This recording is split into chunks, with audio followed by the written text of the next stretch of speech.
হবিগঞ্জে একটা training programme ছিল, মোটরসাইকেলে ট্রেনিং করাচ্ছিলাম।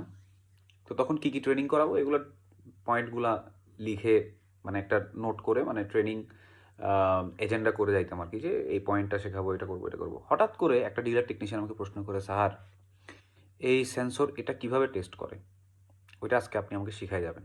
এখন নিজের টেকনিশিয়ান হলে এটা দমায় রাখা যায়, একটা ডিলারের টেকনিশিয়ান কি দমাবো, আর নিজের বেইজ্জতি না। তো বললাম ওকে, লাঞ্চের পর আমি এটা আপনাকে দেখাবো, বাট আমি কমপ্লিটলি জানি না এটা কেমন টেস্ট করে। দেন আমি ইউটিউবে গেলাম লাঞ্চের টাইমে। লাঞ্চ না করে আগে ইউটিউব থেকে দেখছি, শিখছি, প্রিপেয়ার হয়েছি, আসছি, তারপর শিখে আসছি। এইরকম চ্যালেঞ্জ ফেস করে আসতে হয়েছে, ঠিক আছে? So the more you will face question, ইংরেজি না বাংলায় বলি, যত বেশি আপনাকে প্যারা দিবে টেকনিশিয়ানরা, কোয়েশ্চেন করবে, তার মানে বুঝবেন আপনার মধ্যে তত গ্যাপ আছে এবং ওই গ্যাপটা আপনাকে ফিল আপ করতে হবে। অ্যান্ড ওরাই হচ্ছে আপনার একমাত্র বন্ধু।